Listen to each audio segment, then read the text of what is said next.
again, and welcome to the Mana Pool. See, look, I didn't screw it up that time. I was just about to say that. Yeah.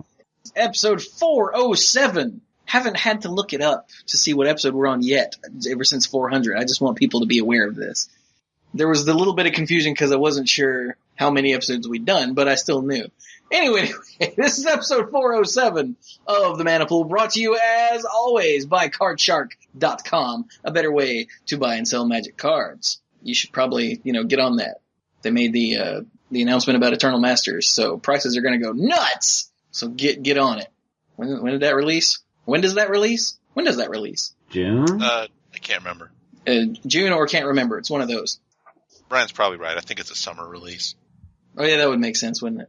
But I'm sure we'll mention that again in a few minutes. But I am Chewy, the lead dork, and I'm the guy who puts the scarf on Chef Boyardee, according to a Twitter conversation I had just a minute ago. Anyway, and with me as always are some dorks. Dorks, who are you again? I'm tired, I forgot. I'm Brian. I'm the lead rambler, and I am in the throes of a rather killer cold, so I am self-medicating as best as possible. No illegal substances. These die rolls might get a little funny. Whoa.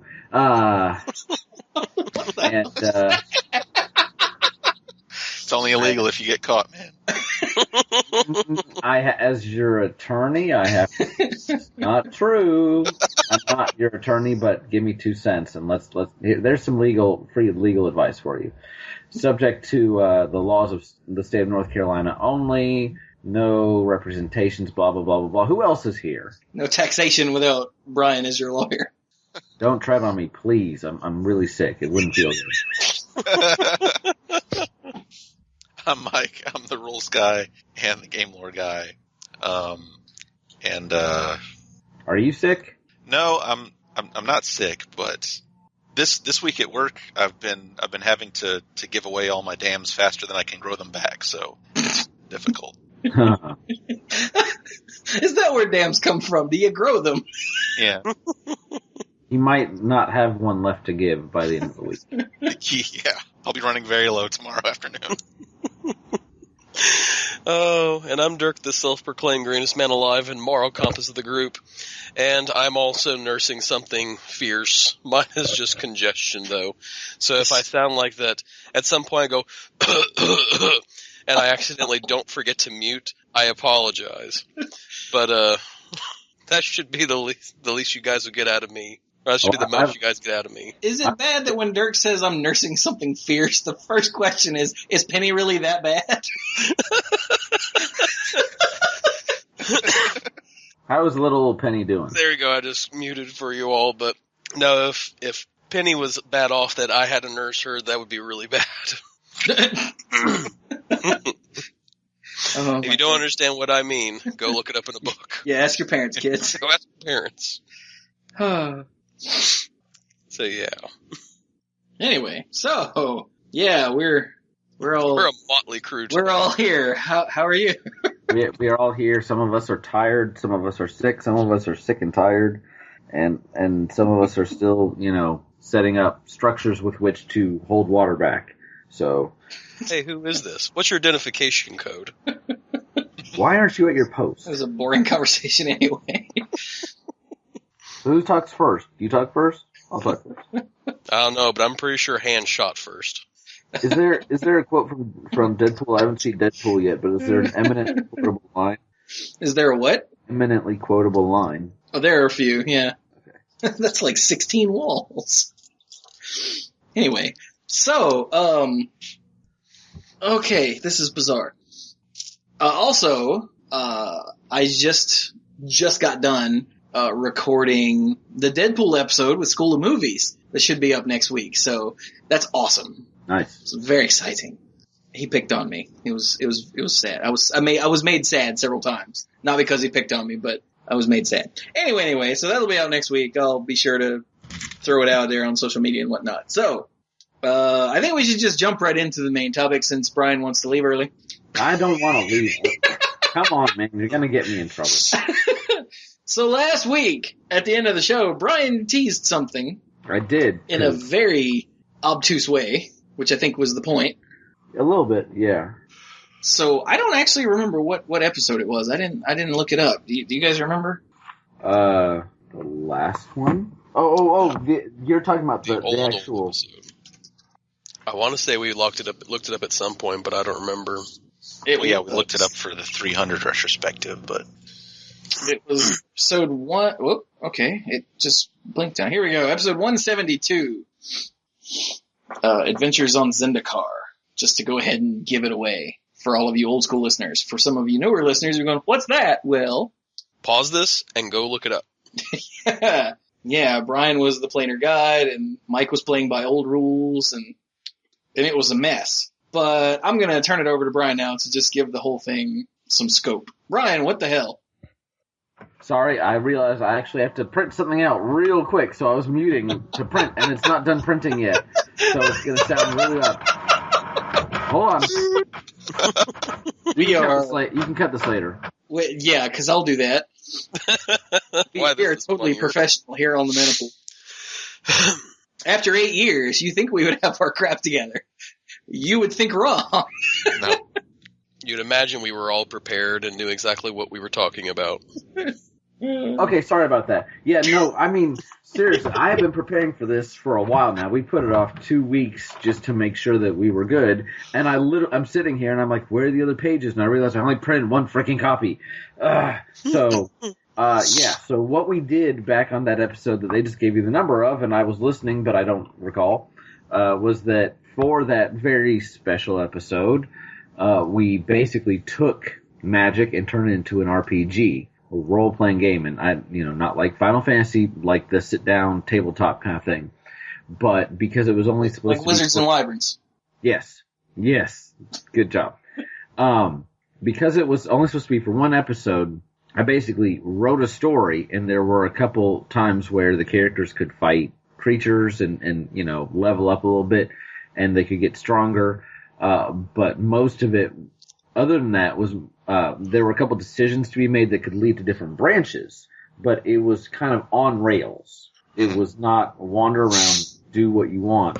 And I've been thinking about that episode, and one of the most common comments,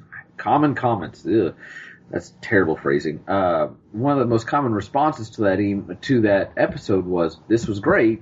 Can I have the materials for it?" And I'm like, ha ha ha ha. Not because I'm holding it back from anybody, but because they have long since been lost. I mean, shortly after the episode was recorded, they were lost. So I always felt bad about that.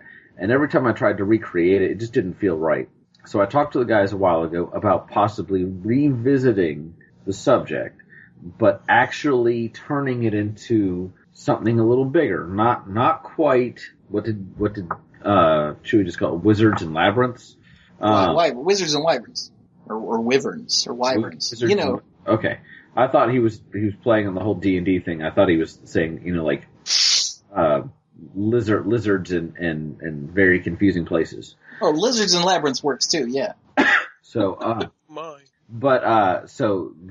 so I've managed to create, and I'm still in the process of creating this game where these guys will create characters. Those characters will be planeswalkers, and they will follow a story, but there'll be a lot more freedom to it. Their actions can take them in wildly different paths, and I will be recording all of this as we go along. Plus, I'm working on the manual, and so I can be releasing materials periodically. Not for a while yet, because we're very much in. This isn't even the beta. This is like pre-alpha of this. But if it's something people enjoy, then put it out there.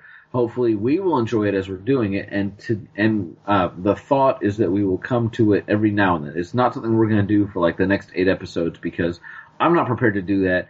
I don't think any of us really want to do that, but it's something that maybe we can come back to once a month or once every other month or something more along those lines of frequency, and follow the story. So hopefully you enjoy listening to it. Hopefully, if it sounds like something you want to do, I can get it out to you, and you can use this format to use on your own. Modify it. Let's be straight up front with this. Everything is Wizards. I don't own anything. I don't copyright anything. Blah, blah, blah, blah, blah. So, if you want to take my ideas and completely use them, change them, whatever, go right ahead. But, so the only thing we're doing today, we're going to go and create some characters for these guys. And I'm curious to see how long it takes. It should definitely fit within an episode. I don't think it'll take more than that. I have sent out some materials to them as far as how this is going to work, but unlike some RPGs where you have more control over the characters you're creating, I have purposely removed control of a lot of things from these guys because I want some of it to be random. So I think let's go ahead and roll right into this. And get it? I didn't even hear it until I said it. So everybody has a character creation sheet. I don't know. I printed one out for everybody so I can keep track. If you have one, you can make your own notes. But you certainly don't have to have one. So the first step at the very top, you've got name. I would suggest that you probably want to wait until at least you know a little bit more about your character. Steve! Have you seen Cloudy with a Chance of Meatballs? I have not. Oh, okay. Man. That's a good movie to watch. The first one's and I'm really being good. serious. The second one is... the first one's really good. Steve! Gummy bears! Let's go ahead and get right to... Gummy bears. Dark, this is all your fault. Let's go ahead and get to the first thing we need to know about your planeswalker is their plane of origin, where they were born and grew up and had happy, shiny times with, one parent or more. We're not going to get into that. But so, what we'll do is everybody will kind of do these one at a time, but we're going to take each step together. Like, I'm not going to have one person do their whole character and then do the next one. Everybody's going to do this first. So, who has a D12? I think I almost do. all of us. We're all old D&D. Chewy doesn't have one, right? I apologize. I don't know where my bag of dice currently resides. I have a D12. Do you want me to roll for you? I do not. No, I don't Mike trust has to you. roll for him. Yeah, I'm going to get Mike to roll for me because I trust Mike's beard way more than I trust your sick face because you said your cold was all in your face. It is all, in fact, all in my face. It's really weird. Like, my bones hurt in my face. It's doing much better today, but Tuesday was miserable, and I was stuck in court, and I was like, please just send me home. And they're like, no, let's do this case. And I'm like, thank you. Wait, no. Here, let me rub on you a little bit. So, all right, so we're going to go ahead, we're going to go ahead and have each person go. So let's go ahead and have Mike roll for himself. So for Mike's character, I'm going to make a little note here at the top. Mike, would you please roll a D12? 7. All right. 7. Of course. What? Of course. No, I'll get to that in a second. Okay. It's just very fitting, that's all. Obviously. All right, Dirk, would you go ahead and Mike's roll? from a plane that has demons that are going to eat him. Dirk, you rolled a 4. Okay. All right. And then... Race number 4. Yeah. Well, this is for plane of origin. So. Oh, plane of origin. Yeah. And then, Dirk, would you, not Dirk, well, Mike, would you roll for Chewy? Sure. Chewy gets a 12. Woohoo! Critical! That means I get to pick my own starting plane, right? Nope. Damn. But that is an interesting one. Okay, now what we'll do is you're going to roll D12 again, and this is going to be the one that determines where your planeswalker first planeswalked to, because that's also formative in your character. So once we do that, then I will tell you where your character's from, and we'll go and where they went to, and we'll go from there. And it cannot be from the same place it started. So if you get the same one, we're going to have you roll again. So Mike, roll for yourself. 9. 9. Okay, there's one of these where I have to roll again, but it's not that one. All right, Dirk, roll. All right. 2. Oh, okay. And Am I then, going to die, Doc? Be good to me, Mike. okay, and then do Chewy's. Chewy gets a 5. Really? Chewy's gonna be interesting. Okay, all right. By the way, Mike, the real reason Chewy wanted me to roll for him was so that he could blame me for everything. Yeah. Well, also because I don't know where my dice are. Yeah, that's what he says now. All right, so I really wish I had like a one die right here. I could just roll real quick to be like, I don't know where my dice are. It's got a roll sound, but right. I don't. So for Mike's character, his plane of origin was Chandelar. Yeah. I was like, really? How appropriate. And then, yeah. And then, when you took your first planeswalk, you landed on Tarkir. So, Cool. Dirk, your character was born and raised on Innistrad. That must have been traumatic. But he or she then luckily, went to Theros. And finally, Chewie, your planeswalker, originated on Fiora. Do you know where Fiora is? No. Conspiracy. Oh. Yeah. I spelled that. How do I spell it? Fiora. Okay. And then, yours is going to be maybe a little older than the others. The plane of your first planeswalk was Wrath, pre-overlay. Previous to the overlay. So, you went from one place where literally murder is legal to Wrath, where murder is expected. The norm. So wait a minute. So since I went to Wrath pre-overlay, does that mean I used to be a god planeswalker? You used to be a god planeswalker, and Yes. and now you're neutered like everybody else. Now I'm bitter about it. Now you're bitter about it. So, but yeah, I wanted to include that as an option. God. Chewy is what it is. Because he's sad. He doesn't like everybody. like emos. Okay, so now I heard you say emu like 4 times. I'm like, I know. I don't get it. I'm a big bird. Okay, now what we're gonna do is we're gonna determine the race of your character, what species it was, and That's the first. Thank you. It is completely racist because the title of this segment is in fact race. So look, each person's going to roll a d6, and then I'm going to refer to a chart showing that relates back to their plane of origin, since obviously it doesn't really matter where they went first as far as what species they were. And then this will tell me what your race was, and then what your color is. And at this point, your color is monocolor. And there are a couple that have choices, so you'll actually be able to choose. So, Mike, yours was born on Chandelar. You're way this list. Come on, man. Making things difficult for me already. All right. I need you to roll a d6. D6, go. 2. All right. Human, you have your choice of color. So, good job. You were Choice of any of them? What? Do I choose now? Yes. Well, I mean, if you want, we can hold off on that for just a minute. But your color will also determine your class. So okay, that was my next question. Whether I would know my class first. Okay. No, because then based on your color determines we're going to do another roll, and that will determine what class you are. Uh-huh. So you're human, and you can choose from any color because humans are boring. Good job. Dirk, we'll give you a second. You can see what colors everybody else is because racist. Dirk, you were born on Innistrad. Go ahead and roll a d6. 1. That's human. Do we want to have him roll again?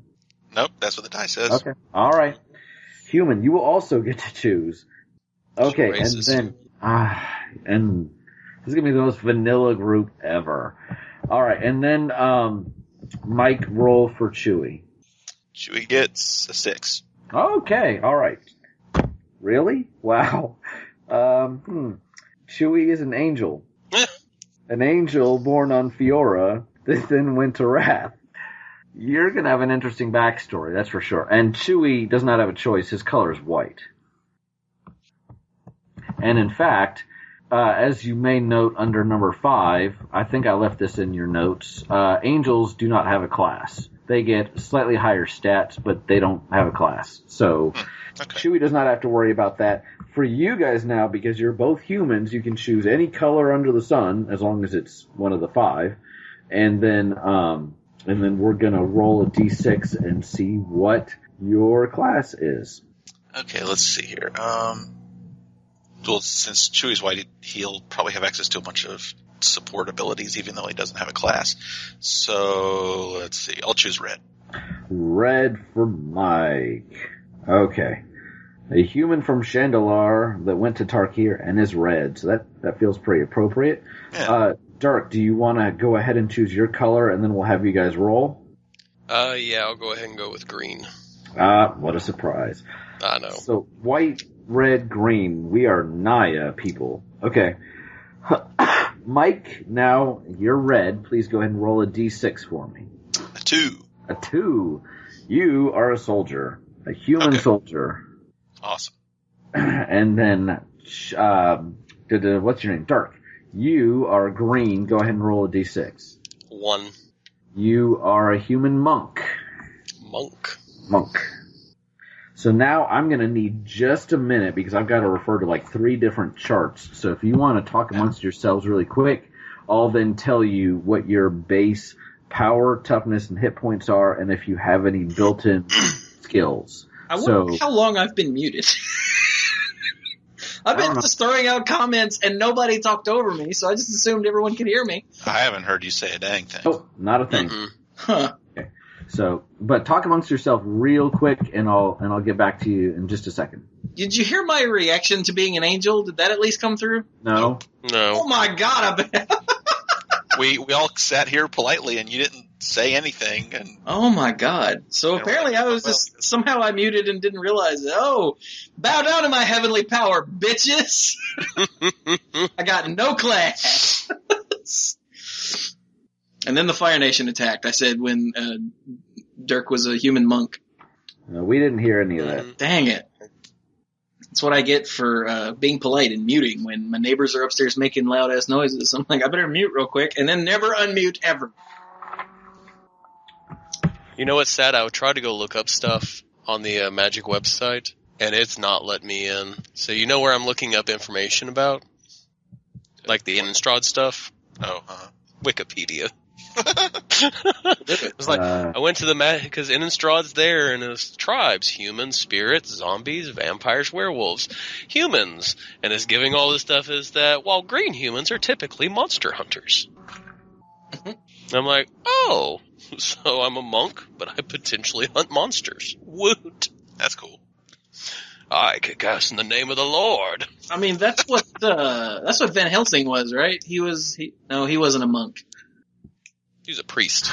Priest, yeah, he was. No, I meant the bad Hugh Jackman movie, not the actual, Bram Stoker Van Helsing. Oh, I have no idea. I think he was supposed to be some sort of like vampire hunters.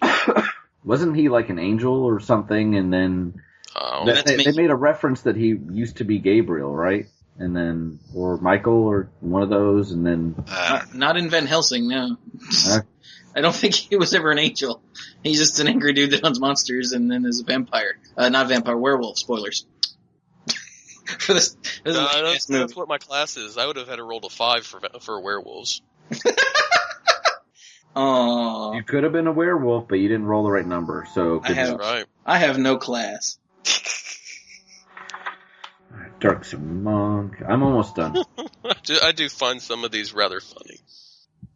I'm kind of glad that I didn't end up being a Phyrexian, because then I'd just spend the entire campaign trying to infect you guys. And ain't nobody got time for that. I kind of wish somebody had been, and maybe if somebody dies, you can roll it, because the Phyrexian is kind of a ticking time bomb, where so they have an ability where after a while, if they get too many counters, they literally, you lose control of them, and they're literally an antagonist. So I was kind of sad that didn't happen. But, I was like, 2 humans, come on, man. Come on. All right, here we go. So 2 humans and an angel walk into a bar. What are you, Mike? Huh? I'm a human soldier. All right, okay. We have, there's one other thing you need to roll for, and then there's some skills that you can choose. We can do those in either order. They don't really impact each other. The last thing you have to roll for is basically just to give your character a little more color. No pun intended. There's something in your past that I just labeled it. What? What about money? Oh yeah, there's 2 things to roll for. I'm going back up to the top. Okay, yeah. Hey, what about gender? Gender, you just pick. I was say, am I just a female because angel? Angel ain't. I mean, I did not put that in the text, but I think it's been stated that every angel is female. Correct? There's except for 2 or 3. Yeah. Okay. depending on who you argue with. All right. Well, I'm a hot angel chick. You're a hot angel Woo! chick. Okay. Do you guys want to tell me what your genders are, or do you want to find out a little bit more about your character first? I'm a male. You're a male? Dirk is very, very secure with his masculinity. Darn it. I just don't want there to be a bunch of people like, oh, all three of them are girls. Everyone's a girl on the internet. I'm Yeah, they are. pretty sure something about that's wrong, Mike, but I'm not sure what. I'd say at least half of them are lying. Not if Snapchat is everything I've heard it to be. Oh, no, that's chat roulette. What? All right. Mike, everybody else picks, so male or female? I'll go ahead and pick male. Okay. Losers. So, okay. All right, so there's two more things to roll for. Let's go ahead and get that out of the way. Currency. You just, you roll a d20, and you're going to start out with that many gold coins. Plain and simple. So, Mike, roll a d20. 17. Yes. Lame. Just got paid. All right, Dirk. 10. 10. And then Mike, roll for Chewy. None. 13. Hey. Wow, you guys are just left the club, huh? You borrowed the parents' Prius, and Baby, don't hurt. Okay. Don't. The last thing that we're going to roll for is each of you are going to roll a d12. Again, this is going to give you something about your character's past. You can reveal it to their characters if you want, but it's really intended to be kept secret until and unless it's appropriate for that to come out about the character. I'm not going to hold you to it. It's not like because this happened to you, you have to act in a certain way. But, and I will tell each of you what it is, and it's not going to be on the air. I'll tell you in the chat. As soon as Brian tells me mine, I'm going to be like, I killed my parents! And most of these are negative because they are generally traumatic things. Some of them are not. And some of them are a little bit about your personality that the others may not guess. But Mike, go ahead and Mike, go ahead and roll. I'm an asshole! No, see, that's not a secret.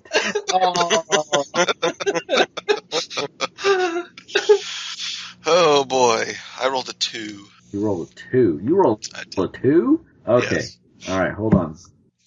Mike was killed by a demon. Wait. I'm just gonna. Was it Eldrazi? I don't remember how that story went. Pretty sure it was my own stupidity. Give me all your powers, everybody. Ah! Oh, man. You got it? Okay, got it. Yep. You see it in the chat? Yes. Okay. All right. See, what does it say? It says none of your damn business. You killed Chewie's parents. Wait, what? Do you have 6 fingers? Are you about to die? Dirk, go ahead and roll. 4. Huh. Interesting. Okay. What are you rolling for that? The 12. Okay, hey Mike, I need you to hold it up to the speakers. Are you holding the 12 up to the speakers? No. Well, I need hold it up to your ear then for the because that's where the sound comes out. I need to do something to the dice. You got it? Okay. All right, Dirk, do you see it? Mm-hmm. Okay. I blew on the dice. Chewie got an 11. Yeah. All right, you have to hold on. I'm still writing down Dirk's and 11, huh? Mm-hmm. Man, Mike is rolling all kinds of crits and near crits for me. All right, so for Chewie, 11, huh? Let's see how bad this is. See how hard he laughs. Apparently not very hard. Yeah, it's lame. Secret, I got a secret.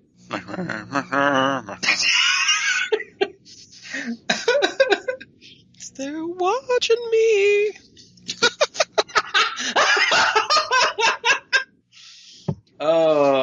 Who is Kilroy anyway?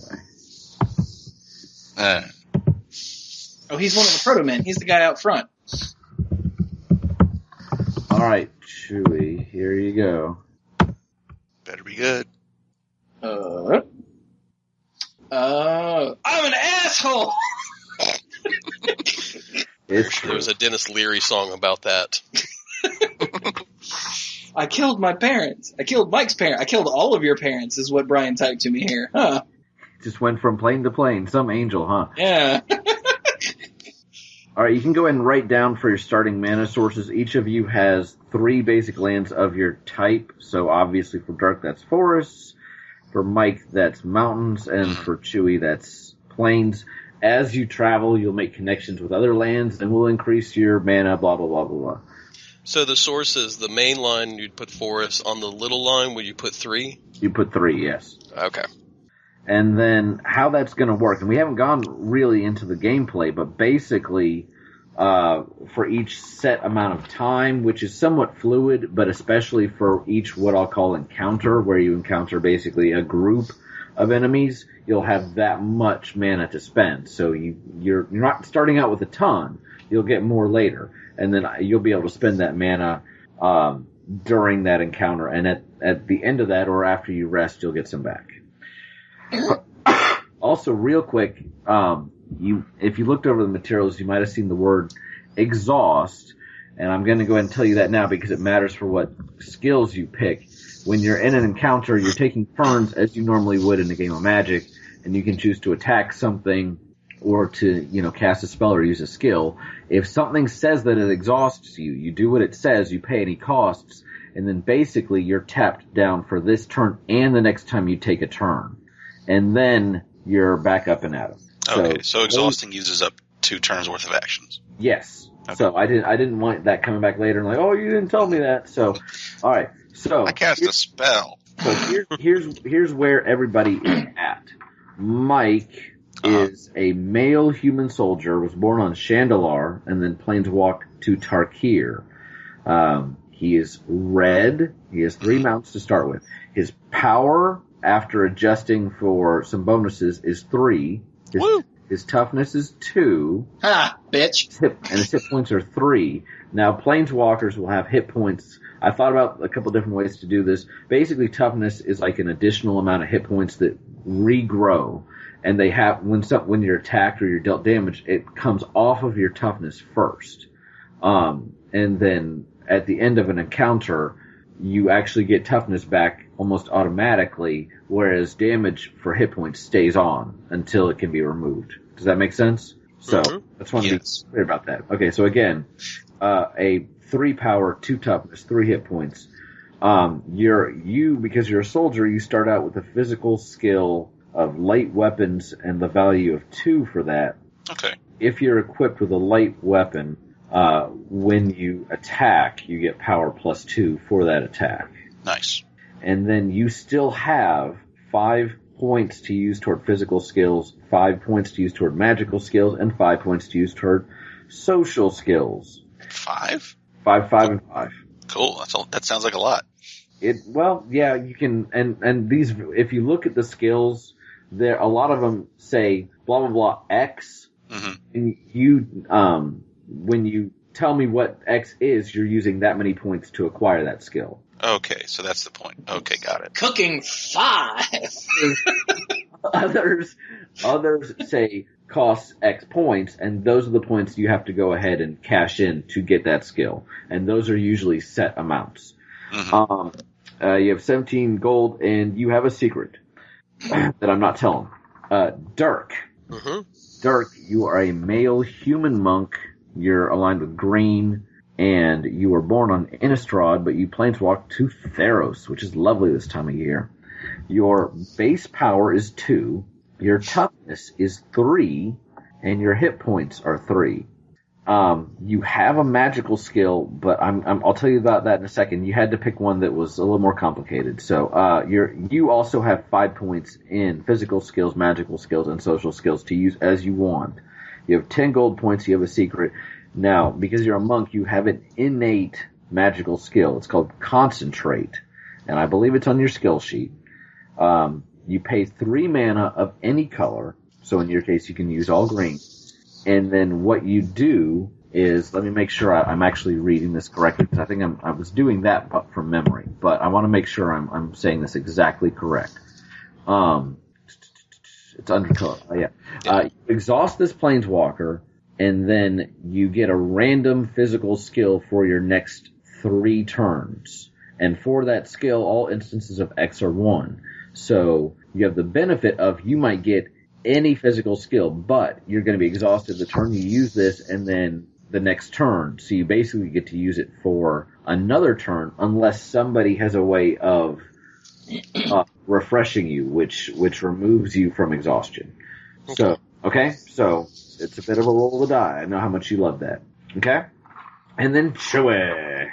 Hi. Chewie is a female angel with no class, and access to 3 planes, was born on Fiora, that wretched hive of scum and villainy, and planeswalked to Wrath. I'll leave it to your imagination what sort of event caused a planeswalker spark and an angel to ignite, because you did go to Wrath pre-overlay, you were a pre-mending planeswalker, although now you are not, because it's post-mending. I hope that explains itself.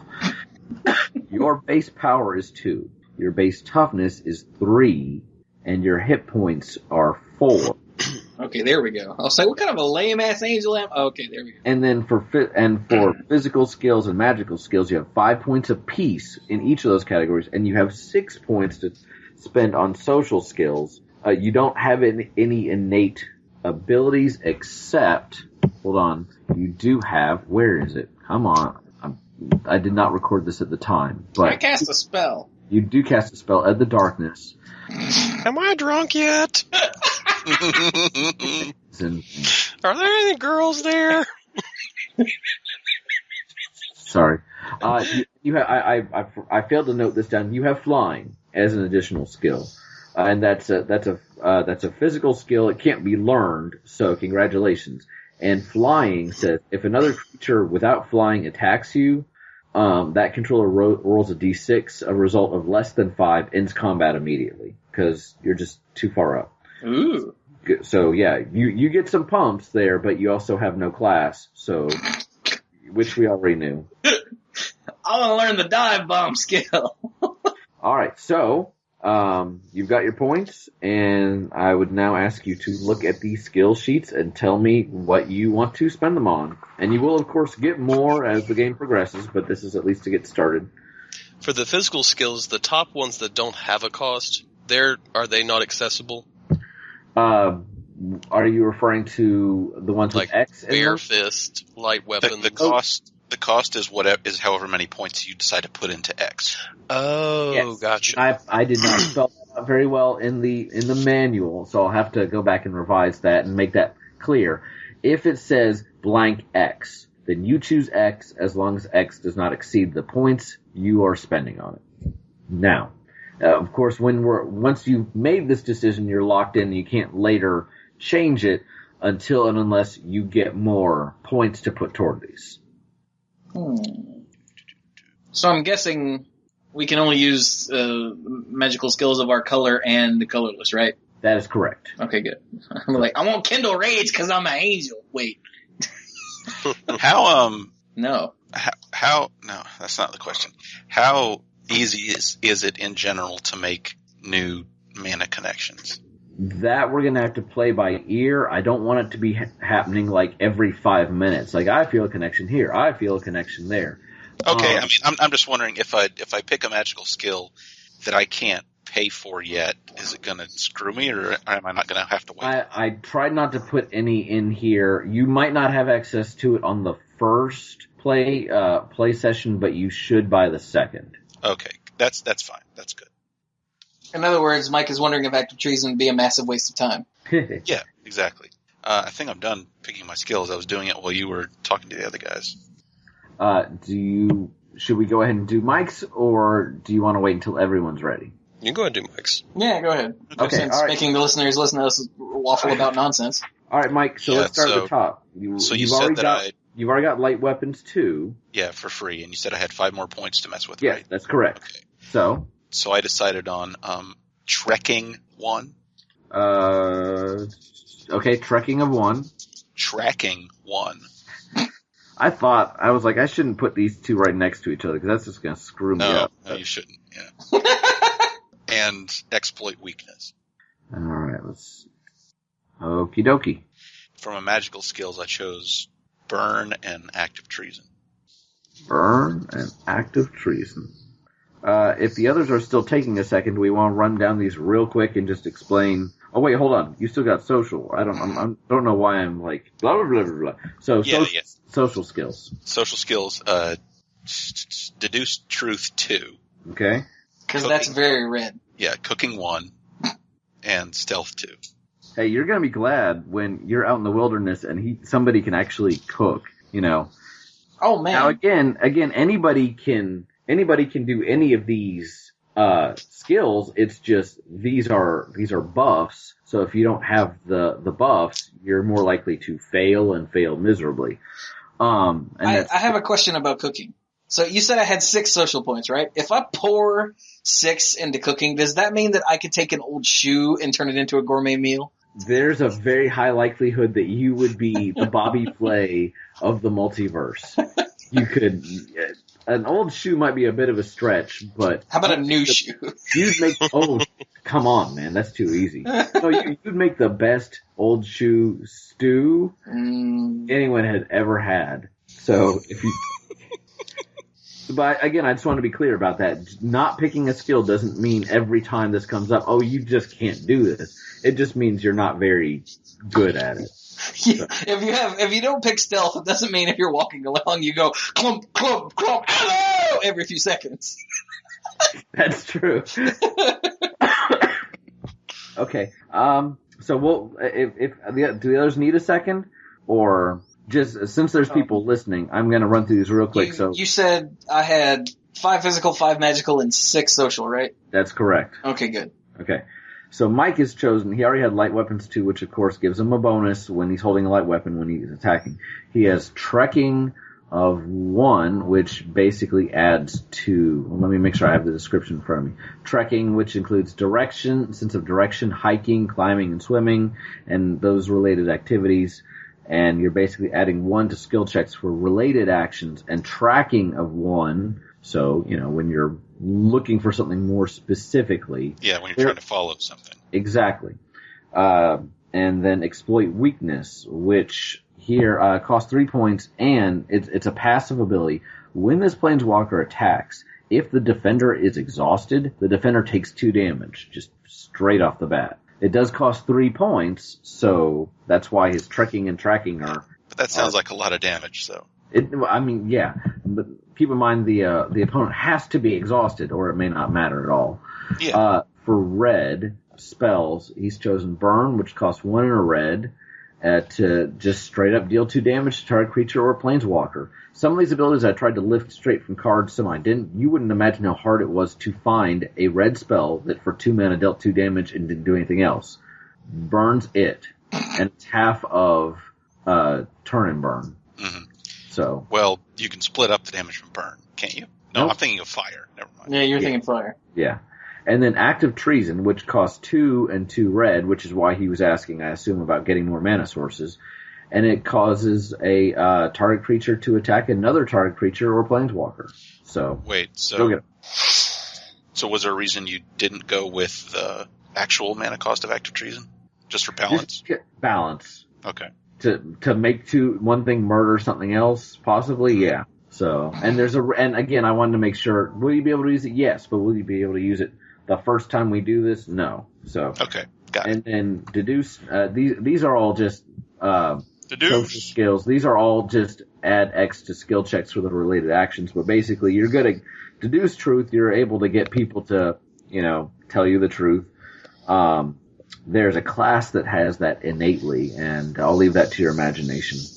There's one for cooking, which, mock it, but I'm getting a sense of this guy, and this guy is out in the wilderness. He's tracking and trekking things, and when you're out there, you need to be able to spit and fire up a rabbit, so yeah. And then 2 in stealth, so he can sneak around. So this guy is a soldier, but it sounds like he's really used to being, a guerrilla. He's not out there. Oh, if you control a mech, you can discover another mech. Oh, nice. Mechs are dead. They can't be in standard. All right. I have bought enough time as I possibly can for you guys. The only thing I could even ask Mike at this point would be the name of his Planeswalker, because there's nothing else to decide. And you don't even have to have a name yet if you don't want to. Go get him. Chewy. Wait, what? All right. No, that's not the name. No, that's going to be too confusing. I need some time to think of one. Okay. Hey, Chewy, what? Not you. What the? Dirk, are you All ready right, with so skill? I had 5 in physical, so Yeah. I'm going with Bare Fist 1. Okay. Well, you are a monk, so there you go. Yep. That's racist. Classist. Mm-hmm. Ranged Weapons 1, Okay. and Exploit Weakness. Okay. The thinking is that if he's on Innistrad, he had to be able to defend himself and everything, and being able to, when someone comes in, to just come in for the hammer blow. That's true. And I like the balance between bare fist, which is, when you don't have a weapon at all, you're going to get an additional power, and ranged, so you're covered pretty well there. Okay, and the same exploit weakness that Mike picked up. All right, sir. Magical skills, I start off with Concentrate. You do, so that doesn't cost you any points. Mm-hmm. Mana Spring. Okay. And Summon Beast. You can actually cast those like one into another. Now, of course, you have to wait a turn to do that. Let's go ahead and talk about these while we're doing them this time. So, tell us what Mana Spring does. All right, let me dig out. So, Mana Spring was for 1 and green, costs 2 points, adds 3 green to my mana pool for this encounter. Use this ability only once each encounter. If used outside of an encounter, exhaust this planeswalker and remove the mana at the end of your next turn. Yeah. So basically, when I was writing it, first I wanted to make it obvious, you can use this ability once during encounter, and then later I was like, there are going to be situations where you want to cast spells and things, and you're not in the middle of fighting things. So you can still cast it while you're wandering around in the wilderness, but then, you don't get to use the mana forever. And I may actually have to modify that, because if I exhaust it and then it removes at the end of your next turn, I was just about to point that out. I'm at the end of...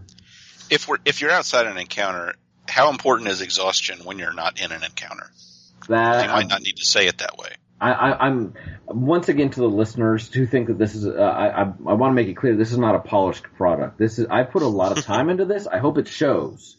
Oh, it does. From the time that you guys got this in your box last night, should I say this morning. But, I was awake. I know you were. I wasn't. I'm pretty sure my spirit drifted downstairs and finished. So we'll work on the basic point is you can't use it all the time to just keep getting more mana. Right. Yeah. The purpose is not to make infinite mana. Yeah. So, I have a quick question. Yes, sir. Does flying do anything outside of combat? It might in fact matter as far as how people perceive you as well as terrain. Okay, good. I just wanted to make sure you took that, because I'm like, I don't think I need trekking if I can just fly up and look around. Mm-hmm. Well, I think trekking is not exactly an angel. So also that, yeah. But you also don't have unlimited flying. Like, flying, you can't fly up to the sun and back. I just want to put it that way. Well, yeah. Okay. All right. And then Summon Beast. And Summon Beast is 2 and 2 green, costs 3 points, so that's my 5. Exhaust this planeswalker to get a 3/3 beast token. Right. And creatures don't have hit points by and large. Because I want to simplify it, they're not supposed to stick around as long as the planeswalkers. They don't have that added protection, and they work pretty much the same way they do as in Magic. So, all right. So, yay, get a 3/3. And then your social skills, good sir, you have 5 points. Okay, negotiate 3. Oh, somebody's got to speak for the group. Damn. Hey, when he wants stuff, and that'll come in handy when you're talking to other people, trying to get them to do what you want, but also as well as when you're buying things, when you're selling things. Dirk is a hardcore couponer. It's true. All right, and empathy 2. Okay, empathy is interesting because it can be used both offensively and defensively. Empathy, of course, allows you is the sense of being in someone else's shoes and being able to relate to them. And it can be used almost as a shield where you're able to comfort other people, but if you're able to empathize with someone, It's also easier to determine their weaknesses. So, there you go. All right. I got my 10 gold. Oh, damn. 10 gold, and you have a secret. So, I do have a secret. all right, Chewie. Secret is he actually has 15 gold and he's holding out on it. Shh, Mike. Oh, you bitch. Actually, a Phyrexian. Why are you giving my stuff away? Ow! Oh, God! Ow. Chewie's secret is that he just, Stubbed his toe or Just something. So, you know I had the knee surgery years ago? Yeah? I just slammed the bit of the knee that has the scar that's still very weird into my desk. Nah. Full contact podcasting. Oh, yeah. Okay, so another question. Yes. What kind of weapon would a sword be? Is that heavy or light? There could be a scimitar, which is a light one, or you could have like a claymore, which is a heavy one. Okay, so the scimitar in Purdue Scimitar is a light weapon. Yes. Got it. Okay. That is correct. So because I am an angel from a terrible place who planeswalked to a terrible place, An even more worse place, yeah. then I'm going to be a crazy berserker warrior angel. Woo! This is going to be interesting. So I want I didn't figure out the points yet, but I want Frenzy. Okay. When this planeswalker has no toughness remaining, add X to power. That's interesting because you have the highest. No, you have tied for highest toughness, but it will happen. It will happen. So it will happen because I'm Good happy. Lord, Brian. Blah, blah, blah, blah, blah. All right, so you've got Frenzy of some amount. That's fine. To go with that, I'm going to take Aura Conversion and Magical Skill. Oh, he saw the combo. I'm Okay. a crazy berserker angel. Aura Conversion. You are going to be murderizing things all over the place. Aura Conversion for 1 and a white. Until end of this encounter, transfer all of this planeswalker's toughness to additional power. That's high risk. This will be the finishing move. Yeah. We're going to lose. How are we going to lose? Because you guys going to take, like, hit point damage and die. Because all of us are going to be like me and be like, "Rawr, oh, damn it, I'm dead." No, just me. You're our woodsman, man. You're good. You're not going to do that. So you are taking Aura Conversion down below, so that will take away 2 of your magical points left to spend. Okay. Yeah, that sucks. I can't figure out if I want Light Flare or Blessed Healing, and just what happens to points I don't use? Are they They'll gone? They'll remain in your pool, and when you level up and you get more points. Oh, okay, cool. Yeah. So for the listeners, Blessed Healing lets me exhaust myself to remove 2 damage from target creature or planeswalker. That's useful. Or Light Flare, which is the next time target creature or planeswalker would deal damage in this encounter, prevent X of that damage. And it's X and a white, so you can pump in as much mana as you want. Yeah, I think Light Flare actually works better with because I can Aura Conversion, and then I can next turn for 0. Light Flare. Well, wait, how does mana recharge? It generally does not recharge in encounters unless that encounter is really drawn out and there's some sort of superseding story event. But generally speaking, this mana, the mana you have now is the mana you have to work with basically for what you might consider not a whole dungeon, but like, a group of enemies. So.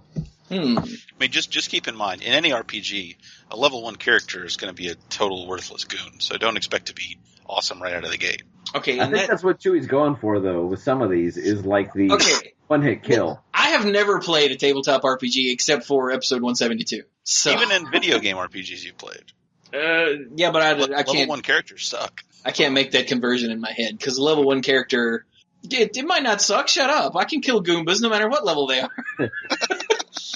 In that case, then I will not just be a crazy berserker angel. I am still an angel. I'll take Blessed Healing. Okay, you'll take Blessed Healing. There, I'm the damn healer. So I'm squishy. Be nice to me. So you've got 1 point remaining then. I guess I'll just hold on to that. Okay, everybody else has used up theirs, so I'm just making a note of that for next time. Oh yeah, I should write that down. What is it? Blessed Healing. Blessed Healing.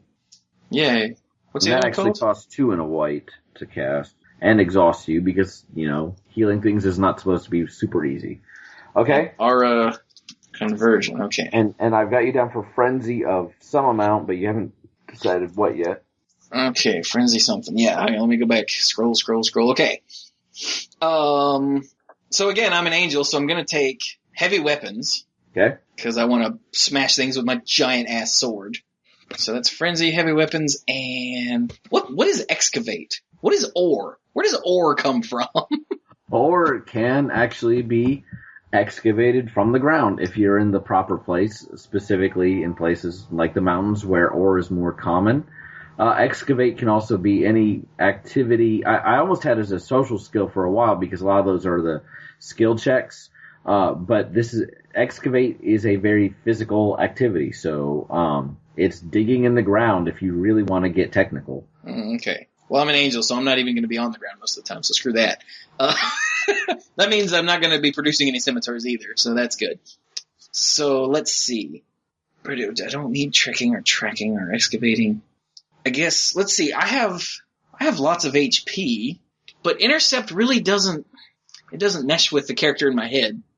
When another creature or planeswalker is attacked, you may exhaust this planeswalker or creature to block with it first. Yeah, to block with this planeswalker. Get down! So I throw myself in front of the attacking creature, and yeah, that's not me. So Yeah, you're not trying to tank. yeah, I'm definitely not a tank, even though I have all the hit points. Screw you guys. You're a DPS? I'm totally DPS. I don't know what these terms mean. Damage per second. Yeah, I know what the term means. Making a joke. I've watched The Guild. I know what DPS means. I've never seen The Guild. Oh, you should watch it. It's good. Everyone else already took exploit weakness, and I don't know how often we're going to be running into exhausted critters. So Probably never. You're wasting your points. Damn it, Mike, with your donkey punch sorcerer in the chat. Yeah, I had to say it. Damn pretty sex. Okay, so give me Frenzy 2. Frenzy 2. Okay. Nothing else fits, so I don't. Ooh, I know.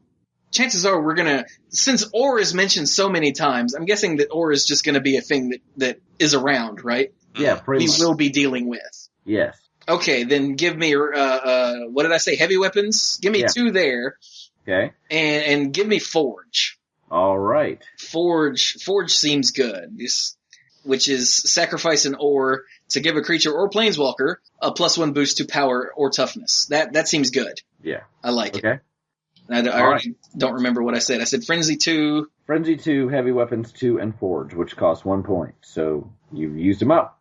Nice. And then you've selected your magical skills with Aura Conversion and Blessed Healing. And you have 6 social skills, because you have a little more, you're an angel, you have a little more divine presence than an ordinary human. So, yeah. So because it's me, here we go. We're going Charm 3. All right. Well, you picked the only female character.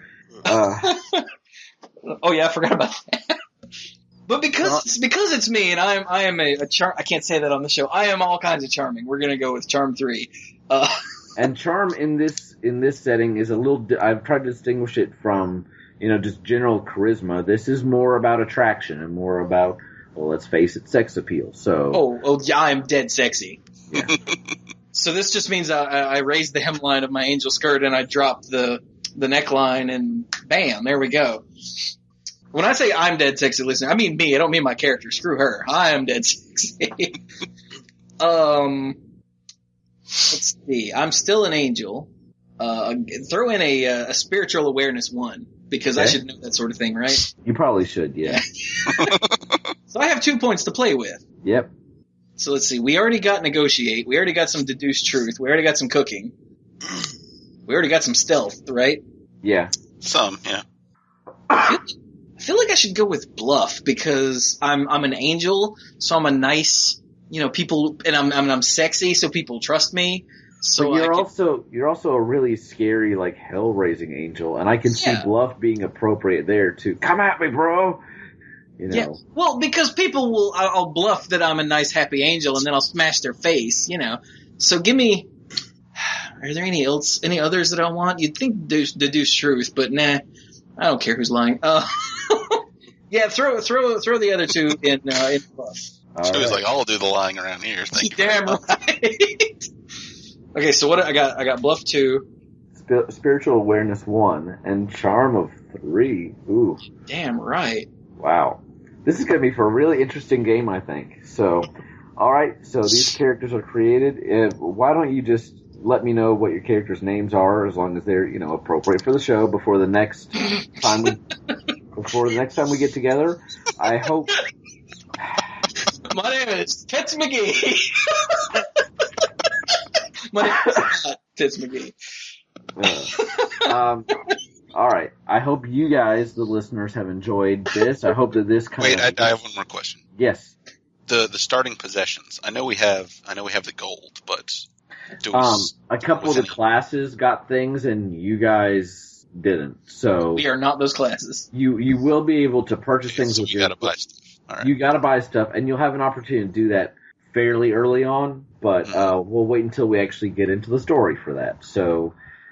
if this is a bit of a setup for next time, I don't really have a tagline, but I have a story, I have a setting, and it's pretty well mapped out. And where you guys take it, I've got multiple directions here, so I really want to kind of follow the characters instead of leading them. Mm-hmm. But I do have a kind of grand scheme, and this is going to take place on a plane that is my own creation, and hopefully has enough capacity for an interesting story that we'll enjoy it. So. I hope the listeners have enjoyed this. I hope that this gets you interested. If so, let us know. If not, let us know so we can, drop it while it's really hot and never come back to it, like the steaming turd it is. So, and if you are excited, please let us know that as well. The term we used before for Brian in the previous episode was planar guide. So I'm guessing, is that what you are again, Brian? Let's say that, sure. Yeah, so Brian's our planar guide. We're the players, the planeswalkers. Yeah. And we're going to do some adventuring. We'll do some adventuring here. At some point in the future. The plane where this takes place, at least initially, is called Trivester, and there are multiple goings-on afoot, and some of them are good, some of them are bad. There are no Eldrazi here. There are some things here that are important, but this is not the, life in the multiverse will end if you are not successful. Roll the dice to see if I'm getting drunk. Whether or not there will be a plane left of Trivester when these 3 are done remains to be seen. But tune in next time. And by next time, I don't mean next episode, because look for the next one probably in March, or I'm guessing, because we have some other things we need to do in March, probably April. Would be my guess when we come back to this. We'll see what happens. We'll see what happens, but not next week. Dear Lord. So that does it for my segment. I've got your sheets, and we'll come back to this when we're ready. There's other stuff we want to talk about before Dirk goes to bed and I follow, but, to my bed. Well, yeah, so, the first big news is that they announced Eternal Masters coming up, either in June or I don't know. And they showed a mythic Force of Will with awesome new Therese Nielsen art, and they showed a rare Wasteland.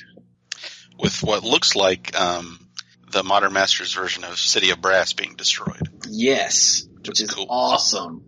And I love how Wasteland is not a mythic. Well, yeah, it's not. It shouldn't be. Important utility cards don't go to mythic. I agree, and we've had that, but I'm just saying I'm glad to see that that's consistently implemented here. Yeah, weren't both of these cards uncommons? Yeah, they were. Okay, just checking. Good job, Magic. So yeah, but it's gonna be it's gonna be like Modern Masters 2015. It's gonna be in the weird shaped booster box that doesn't stack well that people hate. It won't have the same funky cardboard packaging for the packs themselves. Right, they're going back to the normal Magic packaging. Good. It was a valiant try, but but when you could open it with a knife and replace cards and then seal it back up and no one would ever know, that's bad. And also sometimes the packaging damaged the cards inside. That is also bad. Because of how they would rattle around in there. When did this start? They just did it with Modern Masters 2015. Yeah. And it was bad, so they stopped. They haven't done it since, and they will probably never do it again. Till they get something figured out. So yeah, that's a thing. That's really all we know. It's going to be another limited print run like Modern Masters 2015. It's going to be $10 a pack. So that's nice. I like how somebody, was it Aaron Forsyth, came out and said Eternal is not a format. Because apparently they had gotten questions like, are you unveiling a new format? And they're like, no. What? This was an actual question somebody made. So for anyone that doesn't know, Vintage and Legacy are referred to as the Eternal formats. That's where the name comes from. Not Modern, though. Modern is a non-rotating format. That's why when they print new cards in Commander, they're legal in Legacy and Vintage, but not in Modern. Everybody clear? Everybody's clear. So, yeah, that's a thing that exists. I don't know. There's really not much else to say about it, really. Like, it's focusing on, according to a tweet from, I think it was Trick Jared, it's focusing on the pre-modern era. So nothing from the reserve list is going to be on it because, heaven forbid, we get rid of that outdated piece of crap. But they're going to have that. I wouldn't be surprised if they have that hanging around their neck forever. Yeah, and they're holding the key to get rid of it, but they pretend they don't. So, but yeah, nothing from the reserve list will be on it. But they're going to focus on the pre-modern age as far as the cards in it. So because otherwise it'd just be Modern Masters again. Yeah, I mean, there are plenty of modern age cards that are important in Legacy and Vintage, but that's not what they want to reprint here. Exactly. Things like Force of Will and Wasteland. Hey, how about that? Yeah. So yeah, that's cool.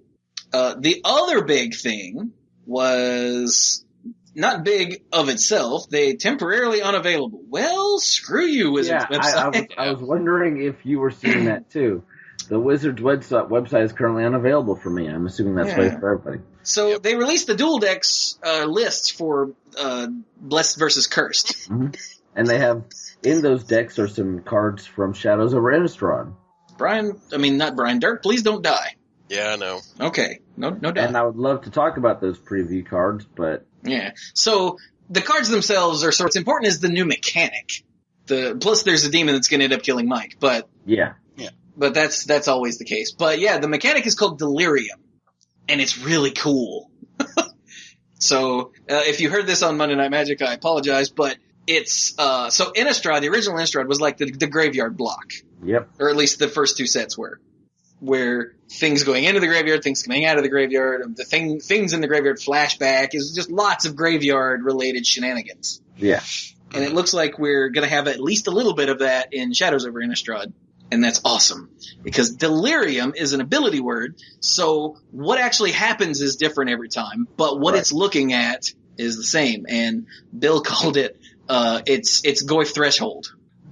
If you have at least 4 different card types in your graveyard, then something happens. Like there was one, the Tooth Collector was a dude who said Delirium at the beginning of each opponent's upkeep, wasn't it? That's right. Yeah, at the beginning of each opponent's upkeep, if you have 4 or more different card types in your graveyard, then creatures that opponent controls get -1/-1 this turn. Was it all? I thought it was Is it creatures or target creatures? Is it target creature? It was target creature, sorry. Yeah, it has an enters the battlefield ability. When it enters the battlefield, target creature gets smaller. And then its Delirium ability is at the beginning of your opponent's upkeep, a creature gets smaller. Yeah. But it's target creature that player controls. Mm-hmm. Right. Wow, if it was all of them. Sorry, it's not in front of me. It's okay. I mean, we don't have it, but I was thinking, as I recall, it's an uncommon, so if it was all those creatures, that'd be crazy. But even for one, that's great. So that gives you a tangible bonus. It makes the card, better. But then there's the demon that actually has a drawback that doesn't apply if you have Delirium. It's like a 4/5 flyer for 4 with trample and... What? You were roboting all to hell, Mike. Say that again. I found another source for this. I just posted it in the chat. I'm guessing that MTG Goldfish is not terribly well optimized because you as soon as you started opening that, you were gone. Okay, but Mike did find it, so thank you, Mike.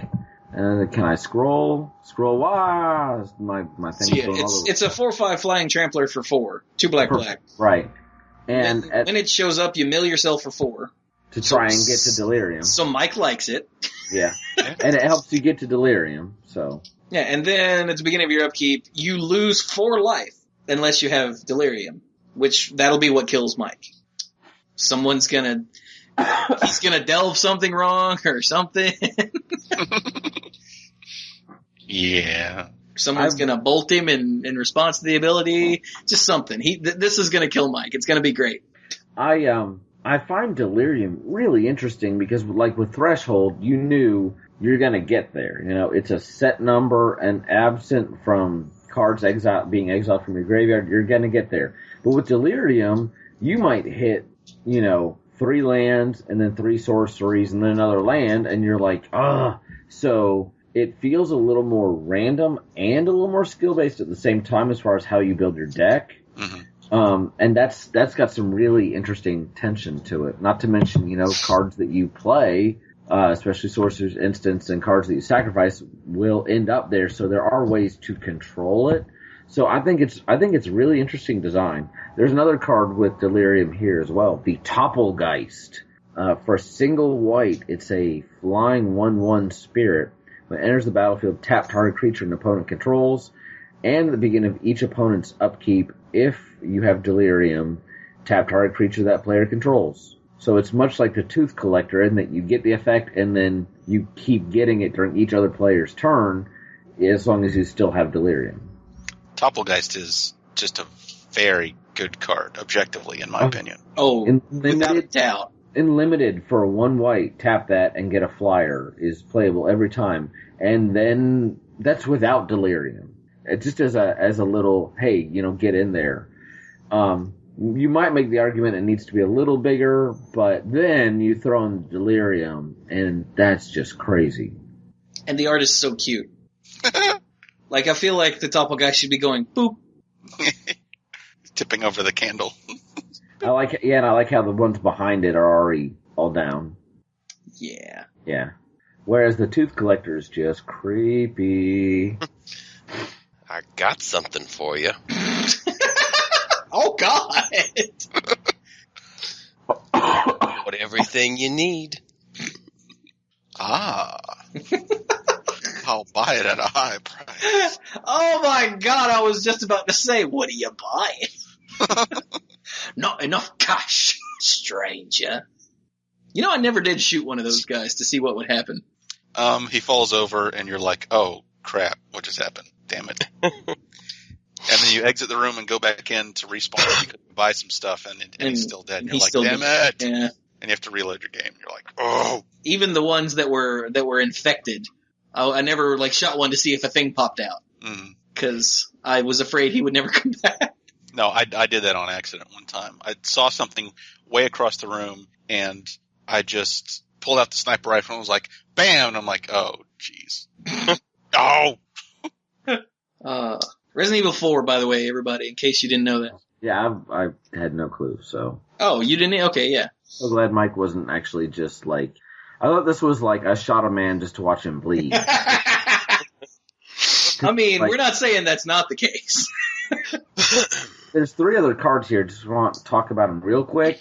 For here, or do you want to leave them alone? I mean, you guys are the ones that need to sleep. Go. If you can both stop dying long enough to get through 3 cards. Yeah, it stinks. No dying. I have been doing a good job of muting, and it's just kind of getting to me. I just want to mention Pour Over the Pages specifically because I think it gives us the first glimpse of what's going on in the story from the flavor text. Pour Over the Pages as the card for 3 and 2 blue sorcery, uncommon, does a lot of things. You draw 3 cards, then you untap up to 2 lands. Danger! Then you discard a card. This is not the, if this was an Odyssey, not Odyssey, if this was an Urza block, it would untap 5 lands, or 6, 7. But, next turn, untap your lands. What the hell? But it definitely, the ability to play this when you get to 5 mana and still leave up 2 for counters is really interesting. But it's the flavor text. I'm about to cough, so somebody else mention the flavor text. Yeah, so the art is Jace hunched down looking through someone's notebook. Is it Jace? Yeah, that's Jace. Look at his face and the markings on his cloak. Because he's wearing, like, isn't that an Innistrad cloak? Yeah, it's an overcoat. It's cold there. No, seriously. Okay. It is cold on Innistrad. Why everyone's all dressed up except for the vampire. It's like Western Europe, damn it. It's cold. Yeah. That's why the vampires show so much skin, because they don't care. That's hot. No, seriously. Anyway, so Jace is crouched down reading a notebook, and he's reading from it. And he's reading, I'm certain that the fate of Markov Manor is connected to these cryptoliths. And he says to himself, this Tamio was onto something. Dun, dun, dun. That made Bill very happy that Tamio was mentioned. Yeah. So what's happened to this big house? Because big houses don't usually just, not be there. Something like that. It's interesting that he said the manor, not, Markov or whatever. So. Yeah. All right. And then one of the other cards that was shown is Eerie Interlude. For 2 and a white, it's a rare instant. Exile any number of target creatures you control. Return those cards to the battlefield under their owner's control at the beginning of the next end step. Yeah. So it's a nice little catch-all, save my dude from whatever, or save all my dudes from whatever, or save some of my dudes from whatever. Gatherer. Is that pretty? No, not Gator. Gator! Dang it, Gatherer. Is that pretty much exactly what Ghostway says? That's what I'm trying to look up. Gatherer. I don't know. Maybe you should not look it up, because you're roboting again. Let's see. Exile each creature you control. Return those cards to the battlefield under their owner's control at the beginning of the next end step. So this doesn't kill your tokens, unless you want it to. Yeah, this lets lets you any number. Okay. Yeah, this lets you pick and choose what gets exiled and what doesn't. But other than that, it's the same idea. Okay. And what's fun about this is we just came out of a set that has landfall or enter the battlefield effects. Yeah, rally. So we're go ahead. No, you. This set will be legal for about 6 months with Dragons of Tarkir. So more. You won't have Manifest because wait. Fate Reforged is going away. Is it? Yeah, Fate Reforged is going away, but the Megamorph. Megamorph, there we go. That's what I was thinking of. I mean, what does that really accomplish? I don't know. Just saying. With Megamorph, not as much. With Manifest, it's easier to do shenanigans, because, that card might be an Ugin or, something disastrous. But with Megamorph, you're more likely to just get something fair, and you won't even get either the flip trigger for, returning a card from your graveyard to your library, or even getting the +1/+1 counter. So, Yeah, I mean, there's some, 5-power, 6-power commons and uncommons that could be interesting in that respect. Yeah. But I don't know if it's enough of a combo, so we'll see. Yeah, I just think of this was it the blink effects? Where, I'll just blink this guy out, comes back in. Oh yeah, and this, again, Ulamog and all of them would be fun to have out when you play this. They trigger when you cast them. Oh, never mind. But think along that line. The Thought-Knot Seer, that's an enters the battlefield ability. That is, and a leaves the battlefield trigger. That's true, and a leaves the battlefield trigger.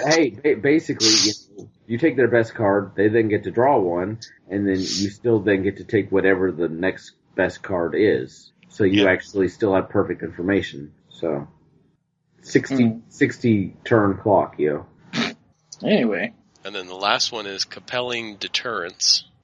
And it's one in the blue, uncommon instance, return target non-land permanent to its owner's hand, then that player discards a card if you control a zombie. This is really good. I like that. Yeah. It's a bounce a creature at instant speed for just one colored mana. Mm-hmm.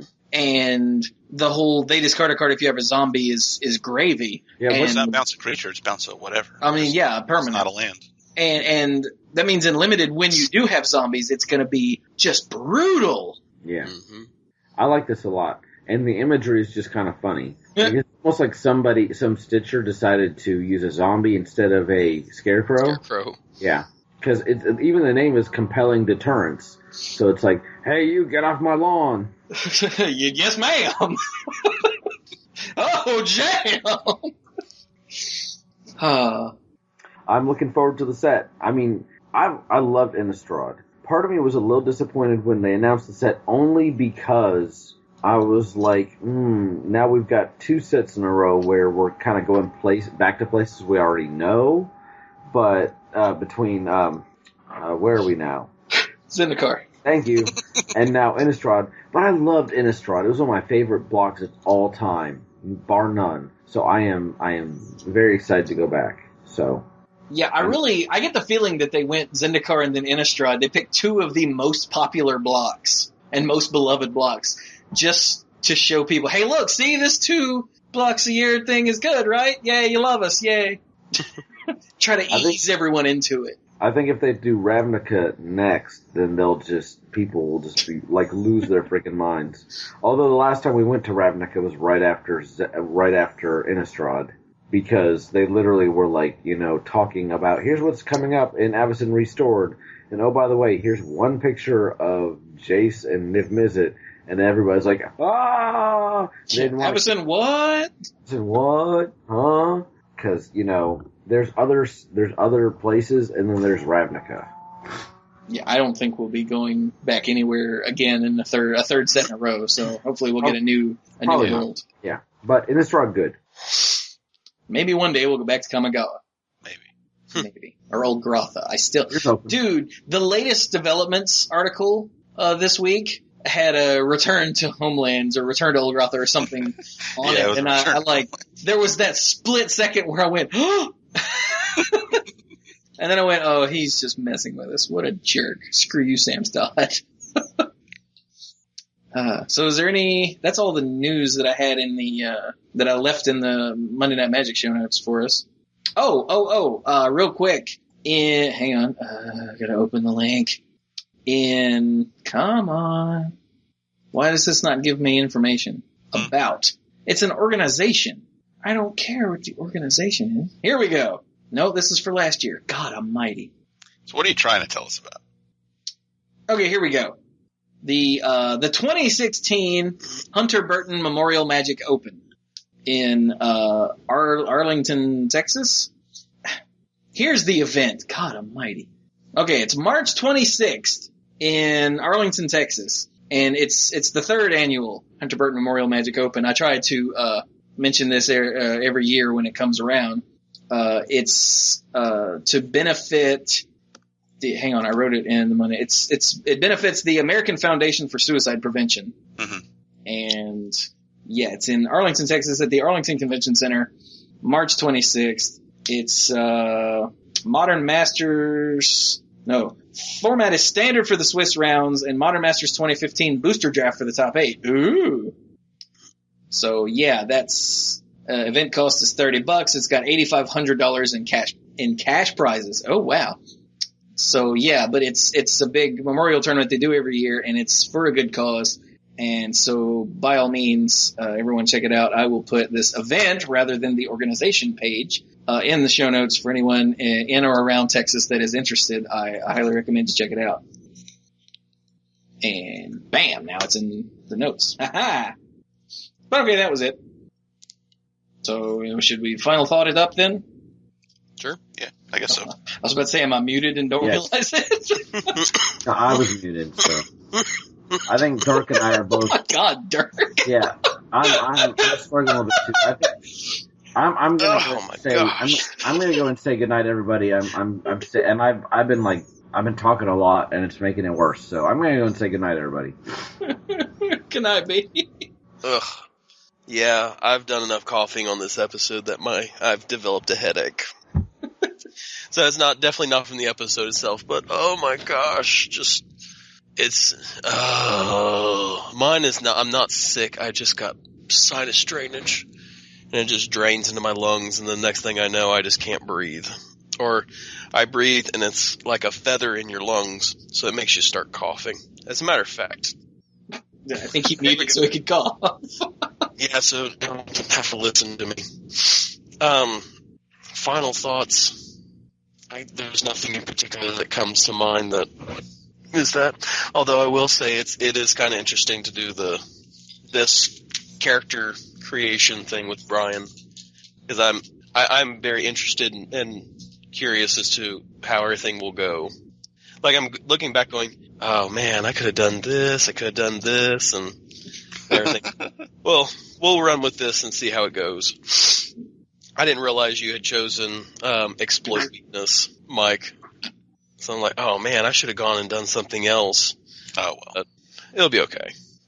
Hey, if we ever do run into into anybody exhausted, you guys are just going to crush their heads. So I mean, there's got to be some kind of boss monster with a special ability that it has to exhaust to use. Mm-hmm. And like Chewie said, if he does, then you and I are gonna tag team, and we're gonna be like, Pladow, Plagow, right into his head, its head. And then Chewie will come in with the coup de grace with a giant sword and cleavage. yeah.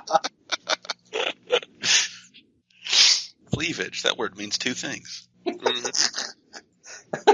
Yeah, it's what I do with my sword and what you're looking at when my sword does it to you. Yeah. But, like the movie picture in my head is that, you and I do this twin punch where I come in with my right hand and you come in with your left hand, and we're coming in side by side, and we like hit them right in the jaw, and like their teeth are flying everywhere, and then Chewie's coming out of the spotlight, above us, with the sword getting ready to come down and cleave their head in half. So this is the picture running through my head, with it. I like it. Am I hot in your movie image? Because I'm hot in mine. I'm trying to think of like the only thing is I think there was a a card, which I think it was either a white or a green card, where it was someone coming out of the sky, and they were coming on like a grappling hook or something, but like the sun was kind of behind them a little bit. That's the picture I have, is that, like this, like in a, I don't know, like you're getting ready to contorque your body, like torque your body in such a way that you can pull your knees up into your head and that, or up towards you, so that when you bring the sword down, it sort of equals out for a really hard swing. I don't know. Like, there is a picture in my head of what it looks like, but I can't think of the particular card or particular picture that it's reminiscent of. But yeah, like there is sort of a picture I have, but the whole thing being, I am curious to see how this all runs, because Brian didn't make his own, did he? No, he's going to be guiding us. Okay. So yeah, I had to go to the bathroom, and when I did, I actually found my old books, my player guides, from Innistrad and from Theros. And speaking of which, I looked up the human monk. There is only one human monk in Innistrad. Actually, there's two in the whole block, but one in Innistrad itself, and that's Avacyn's Pilgrim. Oh, I forgot he was a monk. Oh, okay. Cool. And he is the only monk, and his ability is to add white mana to it. So I have a feeling that when we do our running arounds and everything, that I'll probably end up running into white as my second color, if that's something we end up doing. Oh yeah, and the Geist-honored monk is the other one. Mm-hmm. And that's all the way in Avacyn Restored. No, that's an Innistrad. That's an Innistrad? Yeah. Is it green? No, it's white. It's white. Oh, that's the reason why I was like, well, my guy's not white. That's racist. The other one was in Avacyn Restored, and that one was the Diregraph Escort. Oh no, monk. He's a cleric. Sorry, there is no other one. I was gonna say, yeah, I've got Innistrad block monk searched here, and I'm not finding it. I was about to say, my God, is Gatherer so busted it doesn't realize Avacyn Restored was actually part of Innistrad block? Son of a... Okay, no, Dirk just can't read. Although, it wouldn't surprise me if Gatherer was broken. I'm just saying. I haven't checked to see if I can get back onto the Magic website, because I tried it earlier, and it was just like, nope. Going. Oh, it let me on. Gatherer worked for me a minute ago. I tried to go through something else. I think it was the product list or something, and it just, like, anything on it just didn't want to go. Yeah, maintenance or something. It happens. Too many people going, what's going on? So. Go to bed, Dirk. You're rambling. I know I'm rambling. Yeah, that should be a sign that I bow out and go take some Tylenol. Well, I hope you feel better, my friend. Yeah, I hope so too. Just gotta get through this tomorrow and I'll be good. I can take 2 days and just, crash. Nice. So, have a wonderful evening, everyone, and see you all next week. All right. See you later. Night, Zerk. Go home, Dirk. You're drunk. On cough syrup. What would you got there, Donkey Punch Sorcerer? There's something that I had meant to say last podcast or the one before, and part of the reason I didn't was because I just forgot, and the other part was because I wasn't sure how to bring it up, since I never know who is and isn't listening to the show. But if you're a regular or even a semi-regular at your local game store, be vigilant about what's going on in the community. If you start to get some bad eggs showing up and bothering other people and just being asses all around, you need to keep your eyes on them. You need to keep other people aware about them. If they start to make trouble, you need to talk to the owner of the shop or the organizer of the events, and they can start keeping an eye on them too. Because if too many of those people start to show up, or if one of those people starts hanging around for a long time, it can really start to negatively impact your local community there. And it's something that's easily avoidable and easier to deal with than it might seem. So just keep a lookout for the jerks and the scumbags and the cheaters, and don't let them ruin your local game store. Yeah. Now, we're not saying that somebody whose personality you just don't like, you should try to exile them, or what's the word, ostracize them. No. Right. Someone who is actually a bad person. Yeah. It's just, I don't like this guy because, well, he likes Limp Bizkit and I like Korn. Let's just take it back to the 90s. Then, although, to be fair, if you liked one, you probably like the other. So let's all just get along. But, not like, well, this guy breathes funny, so hey, this guy's a jerk. No, don't do that. As long as they're playing straight and are decent people, then just, work on your differences like adults. But if someone's actually a problem, harassing other people in the store, or upsetting other people in the store by being a douche, or cheating, or being excessively shady, just keep an eye on it. Yeah. Yeah. Don't take this the wrong way. And if something happens, don't keep it to yourself. I'm not saying be a gossip, but if something goes down, make sure that the people who need to know about it are informed, including your friends and other people you interact with on a regular basis. Yeah. Not like, hey, he didn't realize that burn spell was a sorcery and he killed me at the end of turn with it. Yeah, because it's like the 5th time that night that happens, maybe. And also, if there is just a bunch of gossipy stuff flying around and you're hearing everything secondhand and third hand, you don't know what the hell is going on. So yeah. So I know it's hard to give advice on that point, but whatever. Yeah, it kind of is. Just use your best judgment. When at all possible, adhere to Wheaton's Law. Don't be a dick. It's really easy. And if you see someone not adhering to Wheaton's Law, that's when you need to start paying attention. It's very simple. Also, we didn't mention on the air last week, but I know this is very sad. Christopher Rush and Wayne England died. Yeah. Oh, dang it! We should have brought it up before Dirk and Brian left. Yeah, I just remembered right now that was in the odds and ends that we mentioned that last week. Right. Yeah, both of them had Wayne England. He didn't just do art for Magic, but also several other science fiction and fantasy properties. But Christopher Rush has had an immense impact on the look and feel of Magic over the years. And not just for the card art that he did. He was the one who designed the mana symbols. And he was the one who first brought up the idea of full art basic lands as a special thing to Mark Rosewater. So he's very, very influential behind the scenes, as well as for the obvious stuff. I don't think I knew that last part. Yeah. Huh. Yeah, that was one of the things Mark Rosewater shared in the following week. Okay. Yeah, there were two, in memoriam, essentially, featured articles put up last week about it. So yeah, it was very sad. Yeah. But what else we got? Were there some emails you wanted to mention? I can't remember.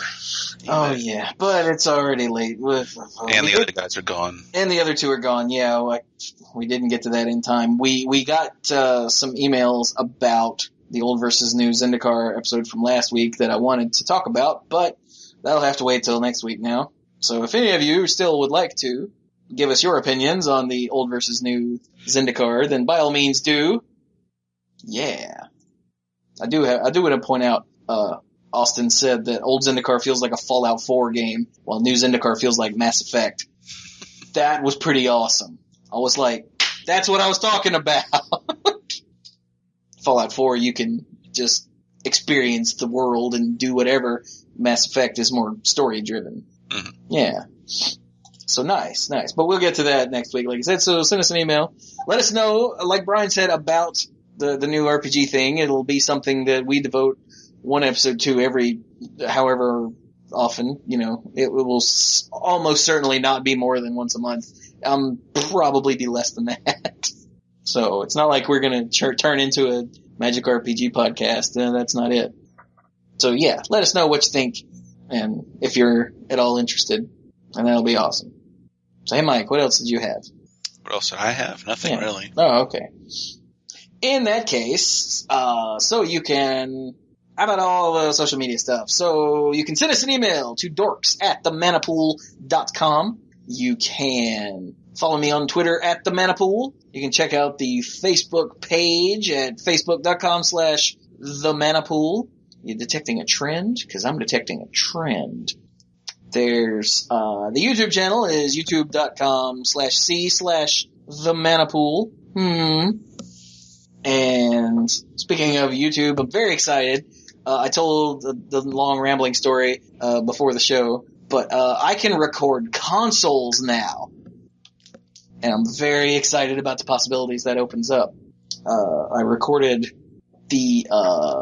myself playing Virtua Fighter 5 as a proof of concept to show that, this is the thing that happens and can work and all that. And because I'm using the digital recorder to record my voice, the clacking of the controller is nowhere near as loud as it would be if I was just straight up using the camcorder for audio. Thank goodness. Because that's the thing I hear in some, when people are playing a game with a pad, whether it's a PC game or not, is you hear the clack, clack, clack, clack, and it just, it makes me twitch. But the digital recorder doesn't pick it up as much, so that's good. But yeah, if you don't see that up on the YouTube channel in a few days, that means that I had a problem with it and I couldn't post it. But it was recorded and everything worked up until the editing part.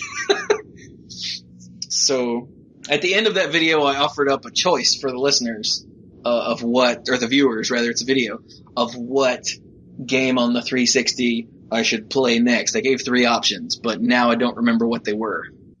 It was Batman Arkham Asylum, because I totally want to play the Arkham games as a video series because I love them so much, and there's lots of, talking and things to figure out and sleuthing and all that, and I think it'll be fun. From Dust, which is a combination god game / puzzle game, which is very strange. Mark of the Ninja, which is a stealth ninja game that's very pretty and extremely well done. And Scott had decided that I should add Shadow Complex to that, which is a modern Metroidvania game, where you're instead of being like a space bounty hunter in the future or a whip-toting vampire killer, you're a spy in like a near future thing, and you've got weapons and grenades, and you fight mechs and soldiers and things like that. But Scott played through it back in the day when he lived here, and he was like, it's really good. And it also just released on PC in December. So, yeah. So if anyone is at all interested in one of those, then by all means let me know, because I really want to start up a video series of an Xbox game. And don't throw out any other options, because I'm not going to go buy a new game, because I don't have that kind of money. So, yeah. Very excited. Very excited. I'm so glad it works. Awesome.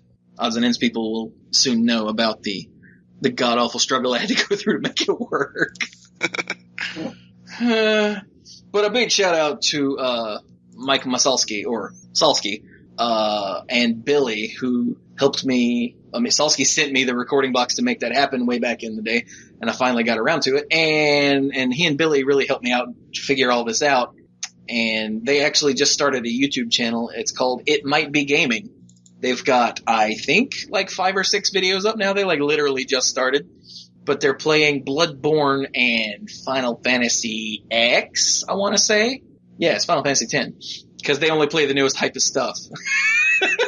But it's Billy and Salsky and Logan sitting on a couch playing games. And I made it through about the first half of their Bloodborne character creation episode before I passed out, because I was watching it in the bed, last thing before I go to sleep. Mm-hmm.